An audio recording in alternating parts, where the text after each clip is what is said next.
হযরত আবু হুরায়রা রাদিয়াল্লাহু আনহু বর্ণনা করেছেন, হাদিস মুসলিম শরীফের হাদিস, যে নবীজি একবার বলেছিলেন, ও আমার সাহাবায়ে কেরাম, বলো তো তোমরা এত এত সাহাবায়ে কেরাম আমার সামনে উপস্থিত আছো, আজ নফল রোজা রেখেছো, কেউ যদি নফল রোজা রেখে থাকো দাঁড়াও। জোরে বলেন সুবহানাল্লাহ। নবীজি ডাক দিতে দেরি হয়েছে, কোন সাহাবী দাঁড়াবার আগে হযরতে আবু বকর সিদ্দিক তিনি দাঁড়ালেন, হুজুর আজকে আমি নফল রোজা রেখেছি। নবীজি বলছেন বসো বসো।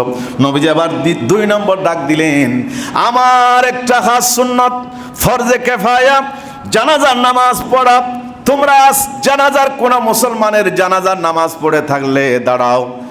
এই কথাটি নবীজি ডাক দিলেন। নবীজির ডাক দেওয়ার সাথে সাথে সাহাবায়ে কেরামদের মধ্যে যিনি সবচাইতে আগে দাঁড়ালেন তার নাম আবু বকর সিদ্দিক। হুজুর আজ আমি সে আমলটি করে এসেছি, সেটা আমি সেই আমলটি করার সৌভাগ্য আমার হয়েছে, যে গরিব মিসকিনদেরকে খাবার খাওয়ার সুযোগ হয়েছে, আমার আরেকটি সুন্নত আদায় করতে পেরেছ, এমন সাহাবী থাকলে দাঁড়াও। কেউ দাঁড়াবার আগে হযরত আবু বকর সিদ্দিক দাঁড়িয়ে গেলেন, হুজুর আজ আমি গরিব মিসকিনদেরকে খাদ্য খাওয়াইছি, এই আমলটিও আমার করার সুযোগ হয়েছে। নবীজি 4 নম্বর ডাক দিলেন, তোমাদের মধ্যে এমন কেউ থাকলে দাঁড়াও যে আজ রোগীর সেবা করেছো, কোন মুসলমানের রোগী অসুস্থ বান্দা তাকে সেবা করার সুযোগ হয়েছে, এমন কেউ থাকলে দাঁড়াও।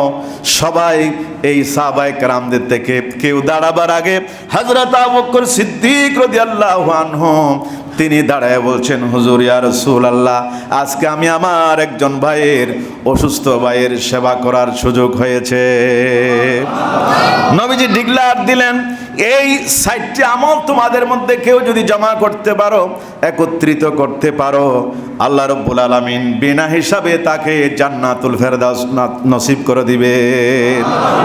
এই 60টি আমল করতে পারলে, একত্রিত করতে পারলে আল্লাহ পাক তাকে বিনা হিসাবে জান্নাত দিবেন। জোরে বলেন সুবহানাল্লাহ।